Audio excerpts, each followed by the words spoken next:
They call it the People's Referendum, and today Oceana and the Coalition to Save Our Natural Heritage deployed volunteers to 50 polling stations all across the country.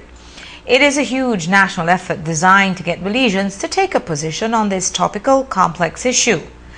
After a poll a few weeks ago which showed widespread support, Oceana and the Coalition decided that they couldn't go wrong by asking people to vote on it in an unofficial referendum, but one so large that no government could ignore it. They seem to have made just the right move, because today we saw folks coming out in large numbers to support the referendum, making it clear that, official or unofficial, they want their sentiments registered. Here's the story. We visited a number of polling stations and the turnout was strong and steady, the voting brisk. It's been busy since morning. The first person came before we were quite set up, right at 6 a.m., and it's been a steady flow. Only maybe 2 or 3 times we've had a little bit of a line, but I don't think anyone had to wait more than 5 minutes. The voters we spoke to were crystal clear in their position, and what struck us is that many came to this location at Belize on the Northern Highway just to vote. Same here at the Oceana office, where people took time out from their lunch to come in. Same here at the corner of Central American Boulevard, where they didn't have the fancy laptops like the other polling stations, but still, people were coming out steadily. And at midday at this station, they counted over 500 who had already voted. Alan Acosta rode to the Belize site on bicycle. Alan, I see you roll up on bike. You came here just to vote? Yeah. Why? Man, I like fish. I don't want nobody. What will happen in Mexico and any place there? We like fish. Aaron, explain to me why you felt it important to take time out to come and vote.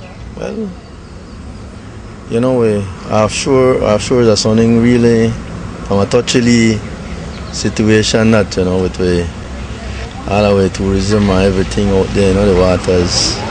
I don't think, I mean, if America, we got the source, and all the resources and all of the big oil exploration, they has some serious problems. What think are we out there? I don't mind a drill panel land, man, but not in the sea. Why did you feel it important to come out and vote today? Because I think this is an important decision of we country, because it could ruin a lot of things in our country. It could help us at the same time, but I think it could ruin more than it could help. I'm not ashamed to say I vote no. Why did you feel it important to come out here today? Because I'm a Belizean and it is my right to do good for my country. And I will tell you, Jules Outlaw, that I voted no because I love my country, Belize. That is our beautiful sea, our beautiful reef, and I have to protect it as a Belizean. Mr. Mendes, explain why did you feel it important to come out here today and vote? Well, I personally don't believe that they should drill in the sea, no? I don't believe there should be offshore drilling. We may not have an accident for 100 years, but all it takes is one accident. I might be dead and gone, and it'll mess up our barrier reef. Mad, explain to me, you made an effort to come out here today. Why? Yes, because that's something good for the younger generation to come up, because you see, if they go and do that now, the fish, they're not getting no fish, and they pay for a wreck up and so. Because I think we need to respect our natural resources, take care of it. As soon as we have the proper technology in place, no problem with drilling. I want to eat my egg tomorrow, but I'm not willing to sell my house to do that. This is a special effort to get here today. Why? Because I feel that we here in Belize, the country is not ripe, is not ready yet for any kind of exploration, any kind of oil transaction, as one want to call it. We should at the same pay every consideration to the fact that oil exploration and drilling is not in the best interest of this country at this time. Why did you vote? How you voted? Because I believe it's very important that we preserve our reef, our environment. I think what I have enjoyed, I want my children to enjoy. Okay, so now you have to make an effort to come to the park and leave it. We don't buy stone jam. Buy coin, I feel proud. Right?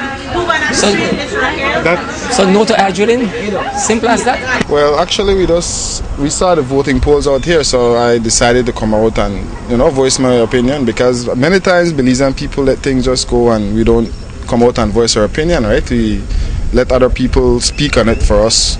So I decided to come out and vote because I am not with this offshore drilling. Tourists won't want to come out to our country to see no oil rig. They come out to our country to see our beautiful blue hole and our barrier reef. Right? They don't want to come out and see no oil rig and people pumping oil from the sea. And while some did get a t-shirt, voting was unsolicited. We didn't see anyone hustling votes. And ringmaster Audrey Matura Shepherd had reason to be happy. What is here is more than just us going through a process, It is showing that the culture of the Belizean people can be changed. Imagine all these people came to the polls and we did not pay them 1 penny to come out. Not 1 penny. We're happy, we're elated. Like San Pedro, the results overwhelming. We expected that, but when we hear Corozal, the lines and lines. And for all those who lined up, the demonstrative signs outside made it clear how to vote. Indeed, this was not your standard voting process where signs are not allowed inside the polling area.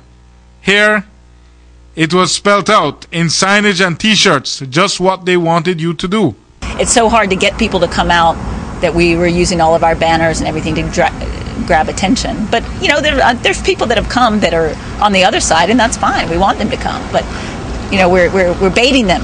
Look, if you don't agree with us... No, you're not baiting. You are telling them how to vote. That the idea of any vote is that the voters' mind should be uncluttered.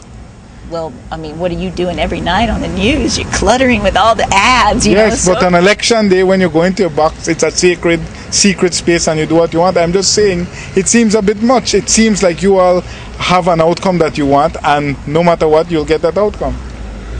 We do have an outcome we want. We're the ones that have been advocating for this, so that's true, but people are coming and they're voting how they want. They have their little space. They go down there alone and vote. We don't see how they vote, and we don't ask them how they vote. We don't, Are you concerned about the legitimacy of the exercise insofar as A, there's a certain element of fraud that it's open to, B, voters are being told how to vote? We are concerned to an extent because we know that those mischief makers will want to abuse the process. But the good thing is that as you go and vote, we put everybody's name so we could cross-tabulate. And I can assure you, if we find anybody voting more than one time, we are going to disqualify all those votes for those people. It's clear, Audrey, that if I want to vote yes, I'm not welcome here. Because of your sign. That is not true. But the sign says vote no. That is not true. That is absolutely not true. If you want to vote yes, you could come and vote yes. I was being told... I can, but it is a deterrent to have everybody with the t-shirts and the signs. You know what outcome you want. No, that is not true. The outcome we want has already been reflected in our polls. Everybody knows that the concept behind a voting space is that it has to be a secret enclosure where the voter's mind is unencumbered by external influence, which is prodding him or her which way to vote. Right here, you are overtly saying, come vote this way. Well, if you feel that way, Jules, and if that is maybe you're reflecting the position of maybe what the politicians that oppose it will say, my answer to that simply is if you don't want that to be that way, just put it on the ballot. And while criticisms can be made of this open process, Matura Shepherd says the point has been made. We've always said we know why we call it the people's referendum. We know that we're trying to simulate a process. We don't even have the machinery and the money they have and so we're satisfied with just the outcome, whichever way it goes, and the fact that people come out. But at the end of the day, no matter what criticism is made, the voice of the people is resounding, no matter how they vote. Even if you want to come and vote yes, we won't turn your way. What matters is the amount of people that is coming out. According to Oceana, after midday, the number of voters who had shown up at all polling stations were about 10,000. Polls will close at 8 tonight. As you heard in the story, they hope to get about 20,000 voters, which is more than 10% of the 178,000 registered voters. And while that would be an impressive figure, and it seems like they will get it, would it matter if a few of those votes were bogus? It seems that's just what one man set out to do today, to expose the people's referendum as a fraud.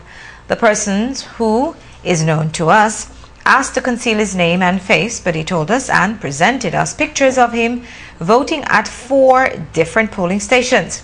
He started at Brody's on the Northern Highway, then went to Mahogany Heights, then Valley Community, and then Dangriga. He claims he managed to vote at 2 locations with black ink on his finger.